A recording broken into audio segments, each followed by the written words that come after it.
Sí, bienvenidos a todos. Gracias por participar de otro webinar de la Dirección de Educación Inicial. En esta oportunidad quisimos dedicar a la educación del ciclo maternal. La convocamos a la licenciada María Clara Gago, que es profesora y terapeuta en discapacitados mentales y motores. Es licenciada en psicomotricidad educativa, especialista en desarrollo infantil temprano. Hola, ¿qué tal? ¿Cómo están? Bueno, primero darle las gracias a la gente de la Dirección de Nivel Inicial de la provincia de Chubut, que bueno, me da la posibilidad de estar acá y llegar de alguna manera a ustedes y pensar juntos en esto que particularmente me apasiona y seguramente a ustedes del otro lado también, que es la primera infancia. Los más chiquititos del sistema, ¿no? El ciclo maternal. Para los que la verdad que poca bibliografía, pocas notas, no es mucho lo que podemos encontrar hoy en día, es como que es donde más hay que bucear como para encontrar algo, ¿no? Entonces, bueno, todo lo que sean estos temas, a la gente como a mí que nos apasiona, nos interesa debatirlos, discutirlos, charlarlos, analizarlos. Eh, bueno, y el inicio de mi charla, o el tema de la charla, si leyeron el encabezado, el título de la webinar, es qué tipo de incidencia, cómo es la incidencia en la subjetividad de los más pequeños, ¿no? Y yo voy a hablar, mi experiencia personal es que, bueno, cuando allá por enero, febrero, escuchaba, ¿no?, esto del virus, ¿no?, por allá por Wuhan, lejos en Oriente, que había aparecido un virus y que se llamaba coronavirus. Uno decía, qué mal le están pasando, que, ¿no?, como tantas cuestiones que vemos de lejos. Después, bueno, ya cuando en febrero empezamos a ver que esto trascendía a diferentes continentes y que ya había llegado a nuestra América, nuestro continente, empecé a pensar, opa, no está tan lejos, está más cerca. Por supuesto que lejos de pensar en que esto se convertiría en una pandemia del grado que es ahora, ¿no? Entonces, de pronto llegó ese 16 de marzo cuando salimos de nuestros trabajos, pensando en que al otro día, o no sé si era fin de semana, volveríamos, lejos de pensar que tanto tiempo iba a iniciarse esto que duraría tanto tiempo, ¿no? Como está durando hasta ahora, y que no sabemos, no tenemos una fecha cierta de cuándo va a terminar o vamos a poder volver a la normalidad, entre comillas, ¿no? Bueno, nosotros sabemos entonces que los 3 primeros años de vida en un niño, en la constitución de un niño, en la subjetividad de un niño, son absolutamente fundamentales, ¿no? Entonces, ¿qué significa y qué implica para estos niños de esta edad este COVID-19, ¿no? Y qué repercusión o qué efectos puede producir en ellos? Entonces es algo que quizá no nos interese pensarlo, ¿no? Pensarlo juntos. Tampoco es que lo vamos a saber ahora, ¿no? Lo vamos a saber a lo mejor bastante más adelante, pero bueno, me parece interesante que de alguna manera lo podamos pensar, ¿no? Y bueno, ¿y cómo es que se me ocurre, digamos, iniciar esta charla con esto? Por una anécdota propia que, bueno, me pasó que hace un tiempo atrás, un par de semanas, un vecinito al lado de mi casa se asoma en la reja, tiene aproximadamente un poquito menos de 3 años, y sale corriendo, se abre la puerta tipo portazo y sale corriendo y se asoma en la reja y se agarra de la reja y dice, chau virus malo, andate virus, andate. Bueno, la verdad que me resultó muy cómica esa situación, y era un niño que se lo escuchaba muchas veces, ¿no?, gritando, llorando desde su casa, y que el papá le trataba de explicar que no podía salir porque había un virus, me decía. Entonces el nene lloraba desde la puerta o desde la reja. Y en este momento bastante más eh, como, como ya de manera más convencido de que ya estaba, de que no le servía de nada estar llorando y pidiendo salir, lo saludaba y le decía que se vaya el virus, ¿no? Desde la reja de su casa. Y bueno, en este momento, en esta situación, se me vino a la mente este texto muy lindo de Freud que se llama La negación, ¿no? Y que él escribe allá por el año 1925, donde habla justamente del tiempo en el que se instituye el sujeto como tal, ¿no? Y él dice que entra dentro lo que está en el exterior y viceversa, ¿no? Como si fuera dar vuelta un par de medias, por ejemplo. Esto, bueno, en realidad es como una aproximación que hace Freud a lo que es el aparato psíquico, ¿no? Donde lo que intenta decir es que lo positivo, lo placentero o lo que sirve va a quedar adentro y lo que es malo hay que expulsarlo, ¿no? Hay que sacarlo afuera. Entonces, bueno, por eso es que me hizo pensar en el chau, adiós, virus malo, en esto de sacar afuera algo que a él en este momento le está molestando, ¿no? Es algo que no le sirve para él incorporar, ¿no? Entonces trata de expulsarlo y sacarlo.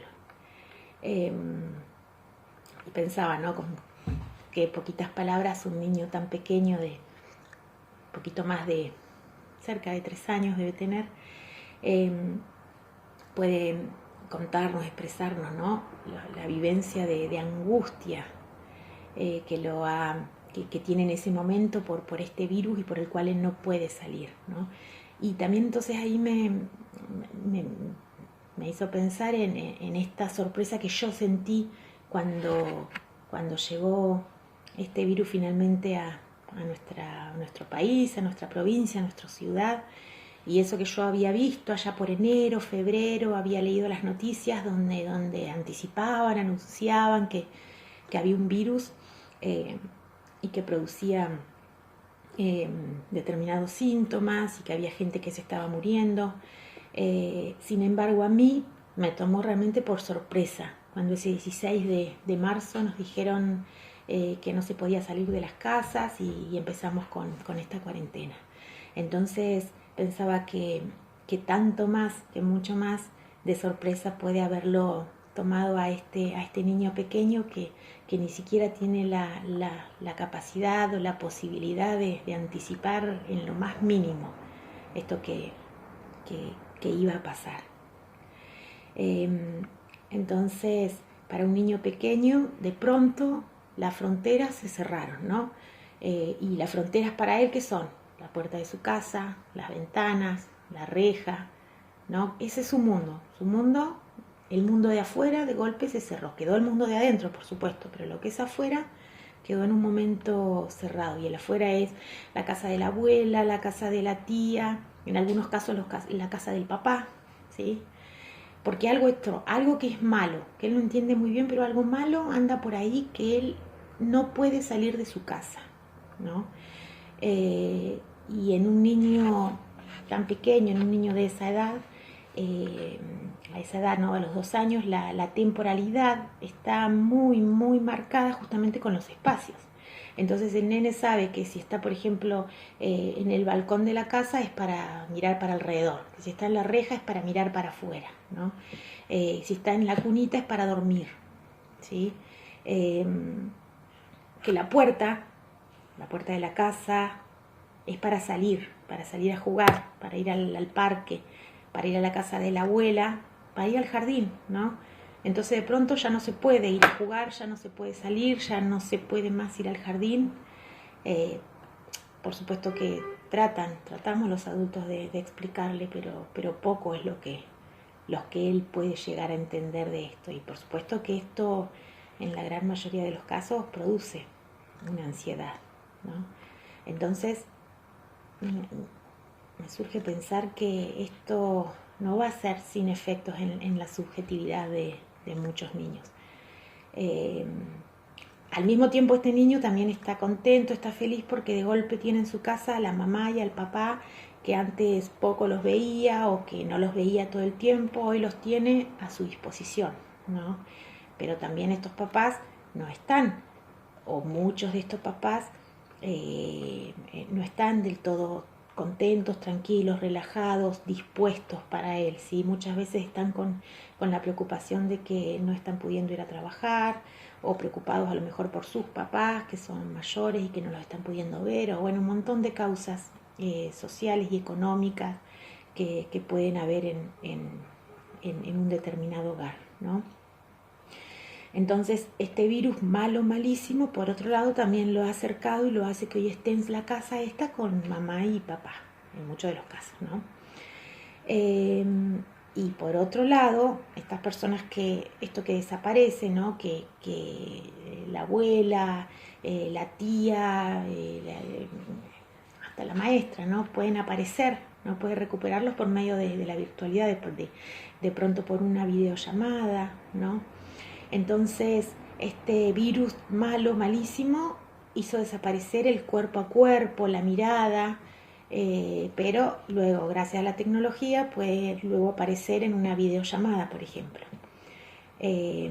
Entonces, esto que él conocía como tridimensional, con peso, con volumen, con perspectiva, digamos, desapareció y ahora aparece de repente como algo bidimensional, ¿no? En una pantalla. Entonces también yo no puedo evitar pensar en si la tecnología será o no con consecuencias en la subjetividad de estos pequeños. La subjetividad justamente tiene que ver con las condiciones, ¿no? Del armado de este particular, de este niño en particular, con sus fantasías, sus argumentaciones, sus deseos. También hay que tener en cuenta que la formación de la subjetividad no es sin la voz de los otros, sin las palabras de los otros. Lacan, un médico psicoanalista francés en el año 75, él dijo que no se trata de lo que se le dice al niño, sino de cómo él interpreta, ¿no? O el recorte que él hace de eso que él está escuchando. Entonces, ¿cómo va a quedar? ¿Qué es lo que va a interpretar él de eso que hoy está escuchando? ¿Cómo interpreta de eso que hoy está escuchando? Y bueno, y averiguando un poco de todo esto de la pandemia, de este tipo de episodios en el mundo y en el país, me comentaba una señora amiga que ella estaba presente, era chiquita, era muy pequeña cuando fue el brote de la epidemia de poliomielitis acá en Argentina, ya por los años 50. Y bueno, ella me contaba, ¿no?, lo que recuerda. Ella era chiquita, era muy chiquita, dice que tenía 3, 4 años, y lo que recuerda es que estaba pintado los cordones, me decía, los cordones de la calle y los árboles de blanco. Ese es su recuerdo, estaba pintado de blanco. Y también que ella había nacido un hermanito de ella, un bebé, y a este bebé le envolvían todo el cuerpo con sábanas y que quedaba solo la cabecita al descubierto, ¿no? Y que también tenía que ver con esto particular para no contraer la poliomielitis. Eso por lo menos es lo que ella escuchaba que le habían explicado. Y a ella particularmente dice que le colgaban de su cintura una bolsita con alcanfor atado a la cintura, que eso supuestamente no permitía que se aproxime este virus de la poliomielitis. Entonces ella me decía, ¿no?, ¿qué sabía ella para qué era lo que podía tener, ¿no? Entonces, por eso es justamente esto que yo recién decía, que la subjetividad no es sin la voz del otro, ¿no? El otro era el que le decía a ella para qué era esa bolsita. Entonces, ella, ¿qué es lo que le quedó marcado y grabado de este momento? La bolsita de alcanfor que le ataban en su cintura. Entonces, bueno, este objeto queda marcado queda grabado en ella como esa situación particular de esa epidemia, y es lo que hoy recuerda, ¿sí? Entonces, bueno, por ahí pensar un poco qué es lo que recordarán estos pequeños el día de mañana del coronavirus. Entonces, bueno, volvamos a Lacan. Lacan dice que no importa lo que se le dice a un niño, sino que lo que este niño ha escuchado y recortado de ese dicho, ¿sí? Entonces, particularmente con este ejemplo que di al principio del niño, el COVID-19 entra como un virus malo, ¿no? Un virus malo justamente por la voz de los padres, de los adultos, por lo que él le puede escuchar en la tele, ¿no? Entonces, ¿él qué hace con esto que toma? Lo recorta como algo a expulsar, porque es algo malo. Lo recorta y lo expulsa, lo echa, ¿no? Y la verdad que está buenísimo que lo haga y que pueda representarlo de esa manera. Bueno, entonces, volviendo al tema de la tecnología ocupa un lugar fundamental hoy, ¿sí? Y entonces muchas veces como padres o como educadores nos ponemos a pensar qué tema este de la tecnología. Nosotros como trabajadores en la primera infancia, muchas veces el consejo justamente que damos a las familias es que los mantengan alejados a los niños el mayor tiempo posible de los aparatos tecnológicos. Y ahora muchas veces es el único recurso para encontrarnos que se tiene, y sería descabellado decirles a unos papás que no permitan que sus niños estén frente a la pantalla o frente a los teléfonos. Entonces, como que se produce esta cuestión casi contradictoria de en un momento no y ahora sí, o a veces nosotros mismos mandamos cosas por los teléfonos, por la computadora. Entonces, bueno, son cuestiones que también se plantean con esta situación. Y bueno, y también tener en cuenta, si pensamos en los peligros, ¿no?, de la tecnología, la pornografía infantil, el grooming, pero bueno, podríamos decir que la tecnología no es ni buena ni mala, en este momento nos está realmente sirviendo mucho. También tener en cuenta que mucha tecnología, mucha pantalla en los niños puede suspender la subjetividad de un niño en algún punto, ¿no? Y este niño puede quedar atrapado en una imagen bidimensional que le brinda esta pantalla. Esto por supuesto que mucho tiempo expuesto a la computadora y con niños bastante más grandes o a los juegos electrónicos, donde a veces les interesa más jugar en línea con un chico a lo mejor de otro país que salir afuera a jugar con el vecino. Pero bueno, el tema de la tecnología es todo un tema y hoy no nos queda otro que estar cerca de la tecnología, ¿no? Entonces, también sabemos que el juego en los niños sirve, es un muy buen aliado como para justamente poder promover que estos niños saquen afuera todo esto que los está afectando. Y bueno, y muchas veces no hace falta que nosotros creemos ese juego, ¿sí?, sino que ellos mismos, observándolos, vemos cómo van haciendo estos juegos, sobre todo los niños un poquito más grandes que ya representan, cómo se ven a veces momentos en los que juegan y que expulsan al malo y lo transforman en un monstruo y aparece un superhéroe. Esto realmente, charlando con colegas y con amigas, es mucho lo que se ve esto en los niños. También a nivel de dibujos, en el dibujo también aparece muy marcada esta necesidad de expulsar al virus y tratarlo como un virus malo, ¿no? El juego justamente es uno de los procesos vitales de todo niño, y es justamente con el juego en que expresan ellos sus necesidades, sus intereses y, como en este caso, una situación de conflicto y los logros también, ¿no?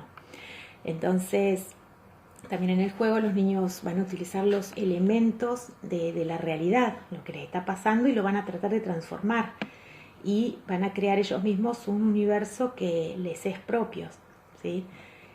Pero lo bueno del juego es que ellos saben que pueden entrar y salir de esta realidad cuando ellos quieren, cuando ellos deseen, ¿sí? Lo cual, bueno, implica un desafío a nivel de pensamiento, ¿no?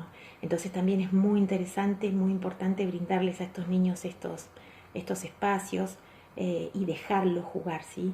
Muchas veces nos encontramos, a mí me llegan, por ejemplo, a la consulta, mamás preocupadas porque el niño de él está jugando mucho con la muerte y que se muere tal persona y que se muere tal otro y que va al hospital y que cae sangre, y realmente la familia se preocupan mucho por esto. Bueno, y lo que yo les digo es que lejos de preocuparse, está bueno que los niños puedan hacer ese tipo de juego, ¿sí?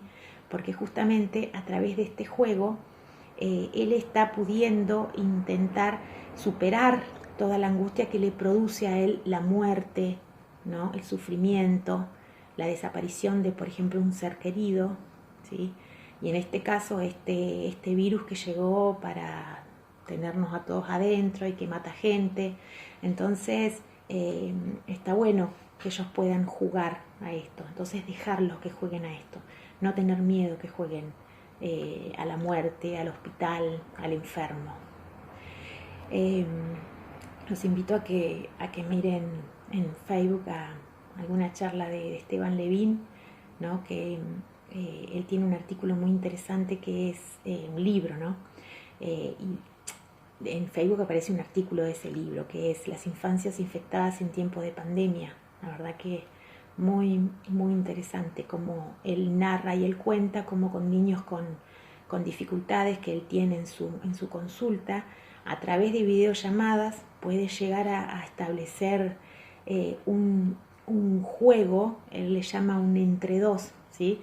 Y se crea una tercera dimensión que es en la que están jugando a través de la pantalla él con ese niño, ¿no? A través de juguetes o de objetos que el niño es quien va proponiendo, y en este caso de su casa, de su cotidianidad. Así que bueno, los invito a que lo vean, es muy interesante. Bueno, entonces la segunda parte de esta charla, que también figuraba ahí en el encabezado de la webinar, era cómo es educar en estos tiempos, ¿no? Educar en estos tiempos en los jardines maternales, o qué propuestas podemos hacer nosotros, o cómo podemos intervenir en el jardín maternal, ¿no? Y bueno, respecto a eso yo pensaba, ¿no?, que a nivel educativo toda crisis trae un cambio, ¿no? Y muchas de las pedagogías con las que nosotros hoy trabajamos son justamente producto de una crisis, si no todas, ¿no? Pero bueno, por ejemplo, se me ocurre Pickler, Montessori, Waldorf, ¿sí? Se crearon a partir de momentos realmente difíciles y generaron justamente oportunidades para organizar o reorganizar la educación. Entonces, al principio de todo, de cuando todo esto empezó, yo considero que hubo como un momento en que nos paralizamos y nos preguntamos qué vamos a hacer, ¿no? Desde todos los niveles del sistema, y esto cómo va a seguir, y hubo como un tiempo de paralización. Pero bueno, luego en muchos casos, no en todos, pero es como que se intentó seguir con lo que estaba recientemente planificado, porque encima nos agarró en una época en la que estaban nuevitas y recién hechos los planes. Entonces, bueno, después de esto, muchas propuestas fueron continuar con lo que estaba planificado, ¿no? Y bueno, y de una u otra manera quizás hay algunos niveles como el primario, el secundario, pudieron llevarlo a cabo y lo están llevando a cabo. Sin embargo, nosotros como parte del jardín maternal, creo que la pregunta que surgió es cómo íbamos a hacer o cómo vamos a hacer para sostener la relación con los niños y con la familia, porque no es solo con los niños, sino que es a través de la familia que llegamos a los niños. Entonces, nosotros estamos pensando todo el tiempo estrategias, modos de intervención, cómo vamos a hacer. No es algo que no nos preocupa, ¿sí? Es algo que realmente no nos tiene realmente preocupados, ¿eh? Entonces,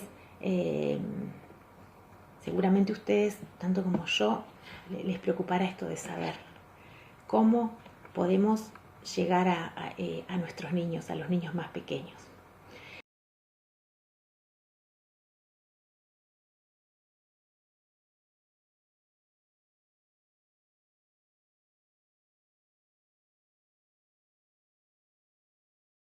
¿Sí?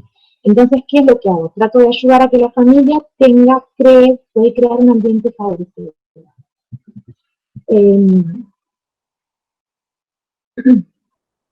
También ayudar, por ejemplo, a restablecer los vínculos entre ellos, entre los adultos y los niños en este caso, ¿sí?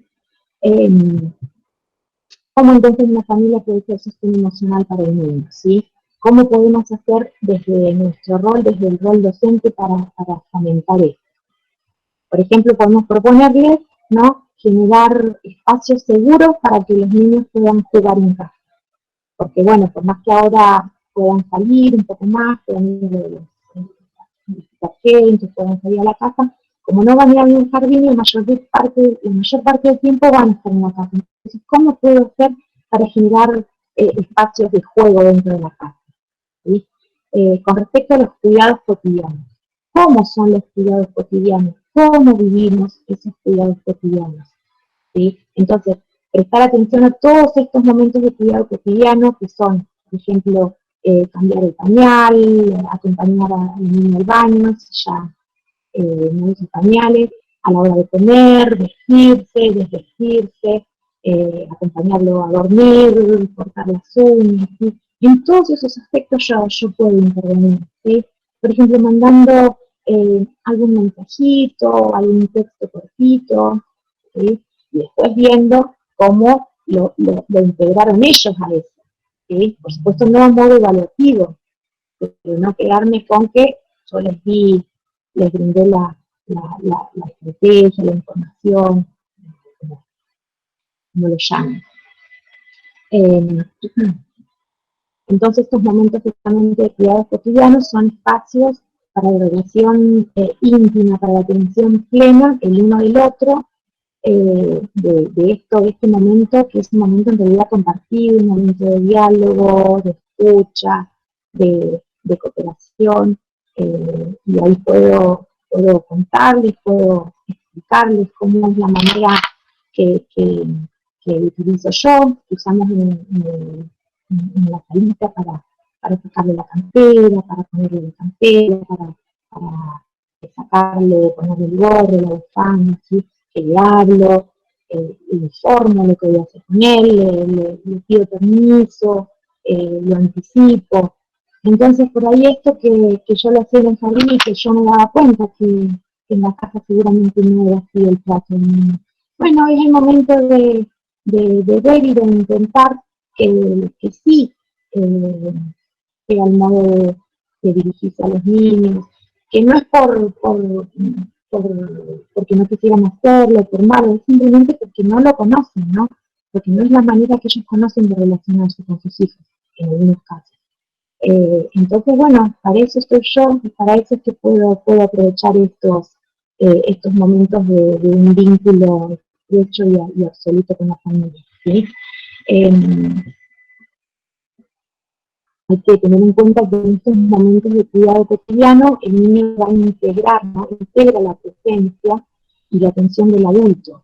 Cuando esta relación, por supuesto que es de confianza, esto hace que se facilite un vínculo equilibrado donde tanto el adulto, pero también el niño, van a sentirse a gusto y posibles y competentes cada uno desde su rol, desde su lugar.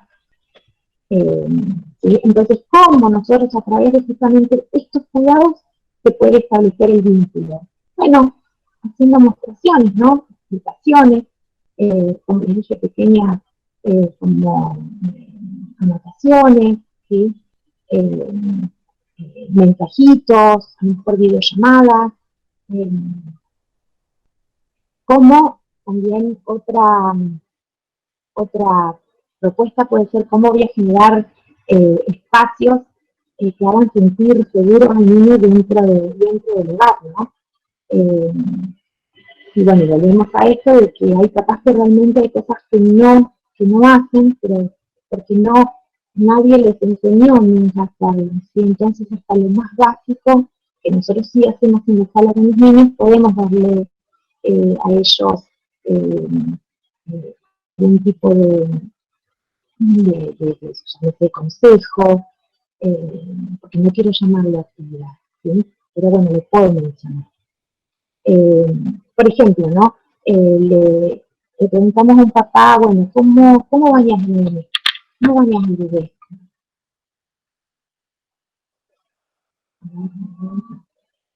¿Cómo bañas al bebé? ¿No? Le, pregunta, le preguntamos al papá.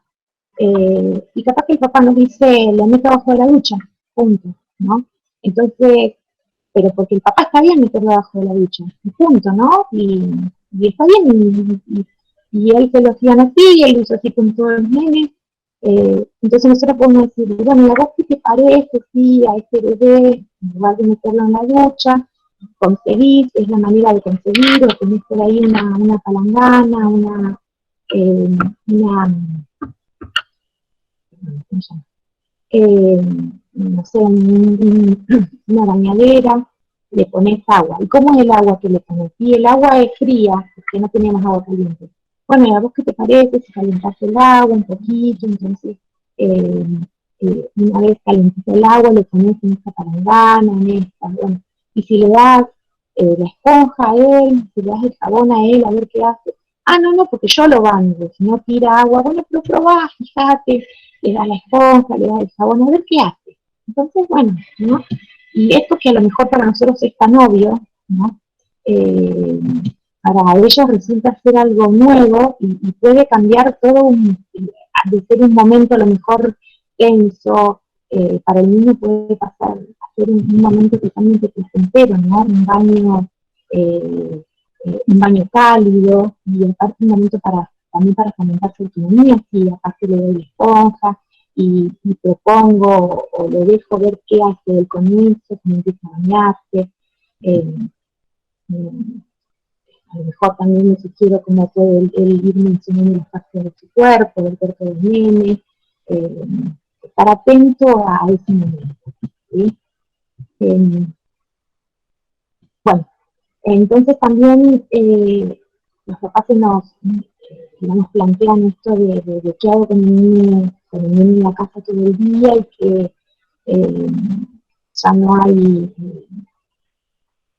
como no tiene jardín, o bueno, ahora sí puede, pero no puede ir a la casa. Entonces le voy a proponer, bueno, a ver, ¿qué te parece hacer un espacio en algún lugar de la casa, no en el living? Quizá el living no va a estar tan prolijito, tan ordenadito como lo tenía, quizás ese sillón donde antes no se podía trepar, y bueno, y ahora sí se va a poder trepar un poquito, ¿no? Aunque sea, ¿sí?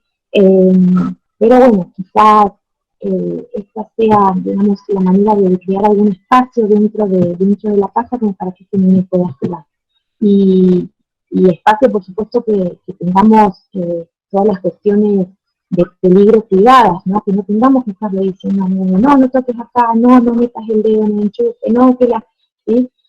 No espacios que ya sean pensados para que él esté ahí, ¿sí? Entonces le voy a recomendar al papá, mirá, podés tapar el enchufe de tal manera, mirá, podés poner adelante de la estufa, no sé, algo como para qué, o podés empezar a enseñarle que ahí no se toca, que, ¿sí? Y entonces también podemos sugerir que pueden usar y aprovechar elementos cotidianos que tienen en la casa, como por ejemplo cajas de diferentes tamaños, volúmenes, algunas las vamos a dejar vacías y las vamos a poner para que ellos puedan meterse adentro de diferentes tamaños. Ahora las vamos a llenar, por ejemplo, con libros, ¿no? Como para que suban y bajen y desarrollen todo lo que es la parte motriz, ¿no? Subir, bajar. Algunas cajas van a estar vacías, entonces ellos van a poder meterse adentro. Podemos también estas cajas llenarlas de pelotitas, llenarlas de tela, podemos revolver, a lo mejor en el quincho, en el patio tenemos los inflables del verano de la pileta, bueno, son, les gusta mucho a los niños realmente jugar con los inflables. Entonces ahora van a pasar a tener otro rol dentro de la casa para que ellos, no sé, si quieren aguerridos, salten. También podemos sugerir que aprovechen la mesa del comedor, ¿no? Para que se metan ahí debajo, que les muestran cómo pueden ponerle sábanas, usarlas como escondites, como casitas, como habitaciones, ¿sí? Podemos, algún espacio de la casa, no hace falta que sea tan grande, pequeño, hacer una zona con almohadones, ¿no? Para que ellos puedan ahí mejor poner unos libros en esa zona de almohadones, o no, simplemente un lugar para ellos estén relajados, se froten las almohadas, se tiren. Con las sillas de la casa proponerles hacer túneles, ¿no? Por ejemplo, por supuesto siempre aconsejarles que ellos se fijen que sean lugares y objetos y espacios seguros para ellos, ¿no? Pero bueno, también con las sillas de la casa pueden hacer diferentes pasadizos, túneles, ¿sí? Palanganas, ollas, todo ese tipo de cosas que ofrecen también bastantes juegos para meterse adentro, ¿no? O una palangana para pasearlo al nene, ponerle una soga y llevarlo a pasear por la casa, el papá, la mamá, algún hermano, ¿no? Y que bueno, no se trata de esto que les digo, de todos los días estar transformando y pensando en una persona, porque justamente este espacio que nosotros les proporcionamos, a ellos les van a brindar seguridad y también es muy importante autonomía, ¿sí? Porque si ellos ya lo conocen, cada vez van a ser más autónomos. Va a llegar un día que no van a necesitar la mamá y al papá para estar ahí con ellos, sentado o metido debajo de la mesa, sino que los niños van a empezar a hacerlo solos, ¿no? Y esto es parte de fomentar la autonomía. Nosotros tenemos que decirle a los papás que el rol de ellos sí puede ser demostración, ¿no? Mostrarles a los niños como lo que se hace con determinados espacios, objetos, pero fundamentalmente es de observadores, ¿sí? Hablarles de esto de la autonomía de los niños, de lo importante que ellos no estén todo el tiempo encima de los nenes o haciendo las cosas por ellos y para ellos, ¿no? Que lo importante es que el niño llegue un momento que lo pueda hacer por sí mismo, ¿sí? Entonces podemos proponerle a las familias que busquen en casa y aprovechen también algunos materiales, ¿no? Acá de espacio, ahora también vamos a hablar de materiales. Y, por ejemplo, con respecto a la exploración de materiales, ¿no? Yo pensaba en esto de que tanto en la escuela, en nuestra profesión tradicional de clases, en la escuela primaria, generalmente se busca que los niños presten atención a una propuesta, ¿no? Explicaciones del docente. También en las salas de 4 o 5 años, cuando se les va a mostrar un nuevo material o, por ejemplo, explicar las reglas del juego de algún juego nuevo, también es muy importante exigirles o pedirles a los niños que presten atención. En cambio, nosotros en el jardín maternal, la situación de exploración, perdón, el material, si bien es presentado y traído por los docentes, nosotros no le demandamos nada a los niños que no surja espontáneamente de ellos, ¿sí? No es atención justamente lo que va a requerir la exploración, sino curiosidad. Dicho, digamos, de otra manera, la atención puede ser en la exploración que está motivada justamente por la curiosidad, por el interés que emerge de este particular objeto. Y que este niño es el que va a construir sobre este objeto. Entonces, bueno, esto de que no es que haga falta que el papá le esté explicando, mira, esto es para tal cosa, esto, sin embargo, se le ofrece, ¿no? Se lo brinda, como hacemos nosotros con nuestros niños en la sala de maternidad. Bueno, con respecto a objetos, tupper, cualquier elemento de la cocina, cucharones de madera, vasos, bowls, vasos de plástico, embudos, los embudos son maravillosos para los niños, cajas, por supuesto envases de alimentos desinfectados previamente, botes vacíos de crema, gel, shampoo, tela, pañuelos, sábanas de distintos tamaños, siempre teniendo en cuenta, por supuesto, la edad del niño, ¿sí? Porque no le vamos a dar, si el niño es pequeño, una tela, una sábana muy grande, porque, bueno, corremos el riesgo de que se tape con esto, ¿no? Y que se haga daño. Así que dependiendo, siempre vamos a tener en cuenta, y eso también puede ser otra propuesta que les hagamos a ellos, esto de explicarle los diferentes objetos que les vamos a brindar dependiendo de las edades, ¿sí? Y siempre remarcar y hacer foco en esto de que no les damos pelotitas chiquitas que tienen menos de 2 años, no le damos pelotas ni chicas ni grandes si todavía no gatean, no se arrastran, ¿sí? Todas estas cuestiones del uso de los materiales que nosotros como docentes conocemos, ¿no? Bueno, les había hablado, les estaba contando de algunos materiales que podemos proponer a las familias que encuentren en la casa, que busquen en la casa de la abuela, en la casa de alguna tía, que seguro van a ver, ¿sí?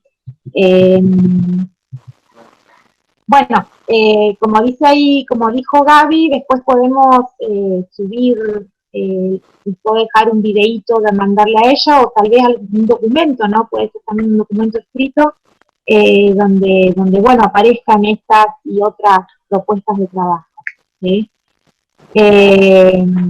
Bueno, sí, la verdad que una lástima. Yo, no se preocupe, me vi que yo hablé nomás, no me hice mucho drama porque estaba, pero bueno, sí, bueno, estaría bueno que yo puedo mandarles algo que tengo escrito, de hecho para armar esta charlita fui escribiendo algo,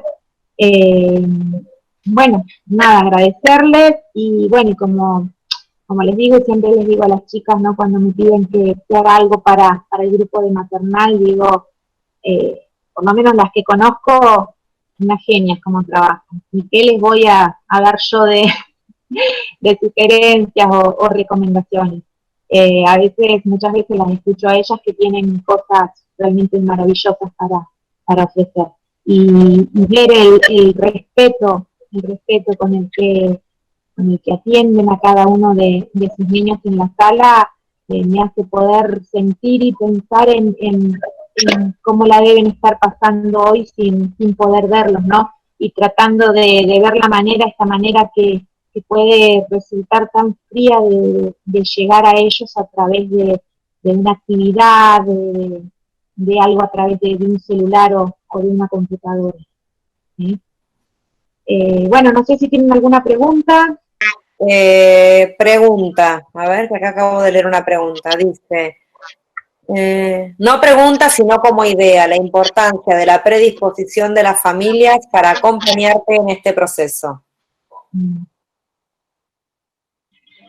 Sí, eso es muy importante, pero por ahí lo que yo a veces digo, que a veces se interpreta el silencio de la familia como una no predisposición o como una cuestión de no estar ahí, ¿no? Yo he escuchado colegas diciendo que la familia no responde, y yo lo que pienso es que no tenemos que esperar o que pensar que ellos nos van a dar una respuesta de esto que nosotros nos proponemos, ¿sí?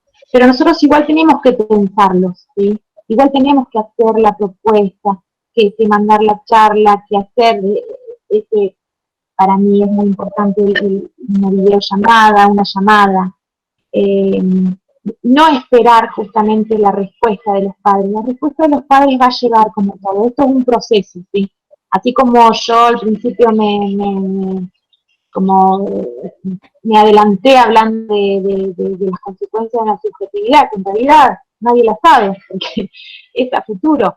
Pero bueno, con eso pasa lo mismo, nosotros no sabemos cómo lo están recepcionando ellos, ¿sí? Nos encantaría que todos nos pongan, uy, qué linda la propuesta, uy, qué lindo lo que haces, uy, que seguramente hay papás que lo hacen, ¿sí?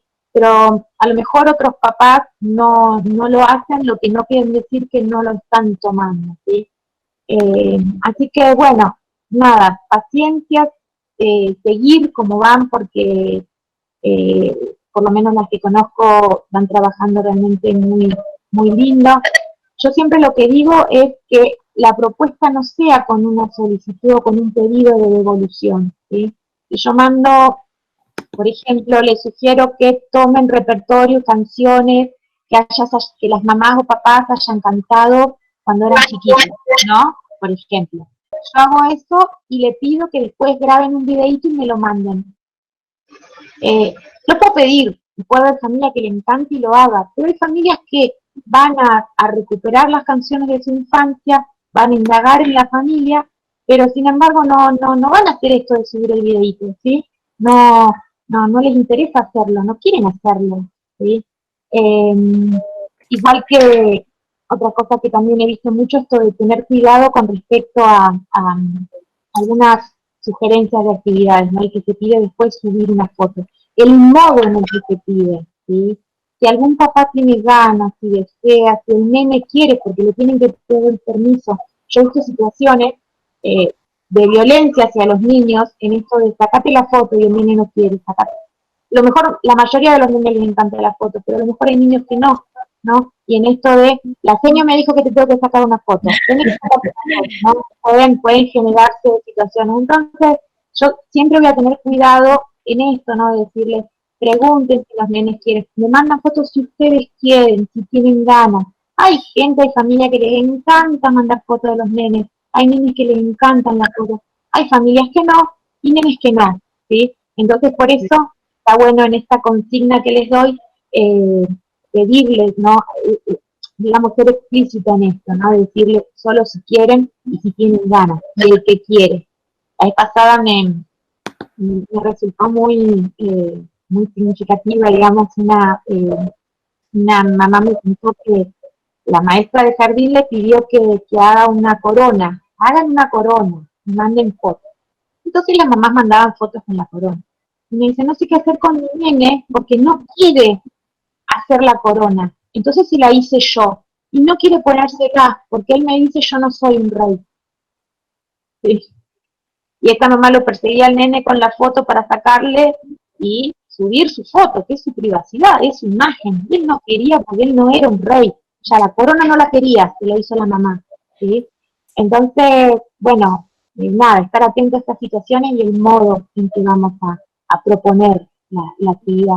No esperando una respuesta, ¿sí? Sin embargo, proponiéndola como algo que a nosotros nos pareció interesante y que suponemos que a ellos les puede también resultar interesante.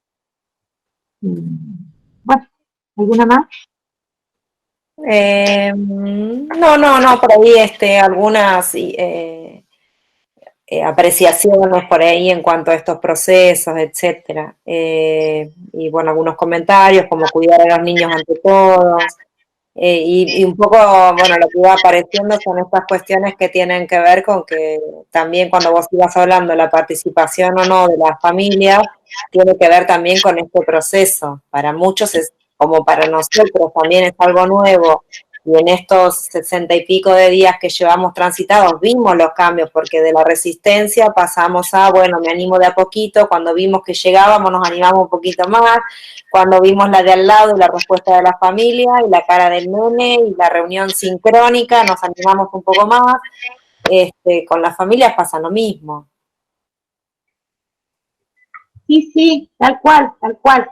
Pero bueno, esto también es mi idea, tampoco estar esperando a que se animen, esa necesidad que tenemos de verlo, a ver si lo hicieron. Sí, tal cual. Pero bueno, nada, es parte de la esencia del ser humano, esta cuestión de impaciencia de ver que tiene resultado lo que yo generé. Pero bueno, por lo que he visto, por lo menos las chicas de acá, la verdad que van muy bien. Tenemos la suerte de tener un diseño curricular muy respetuoso de estos momentos de crianza, ¿sí?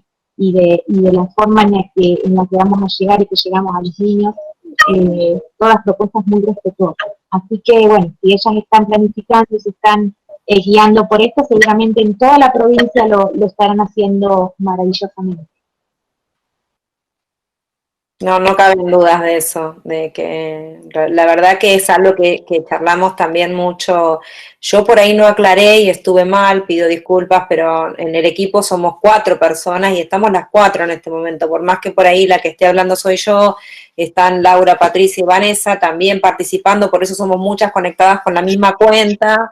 Porque bueno, nos estamos cubriendo también, si se cae la conexión hay otra que salva, por eso estamos las 4 y hemos charlado mucho esto de realmente poner en valor todo lo que se está haciendo desde el nivel inicial completo, no solamente desde el ciclo maternal, desde el ciclo jardín de infantes también, para salir al ruedo, digamos, con esta forma de trabajo que impensada para nosotros desde la no presencialidad, y la verdad que las cosas están saliendo, obviamente que siempre se puede mejorar, pero están saliendo, sí, muy bien. Muy bien, y estamos trabajando muy bien, y eso lo destacamos y lo valoramos permanentemente. Sí, sí, sí, la verdad que sí.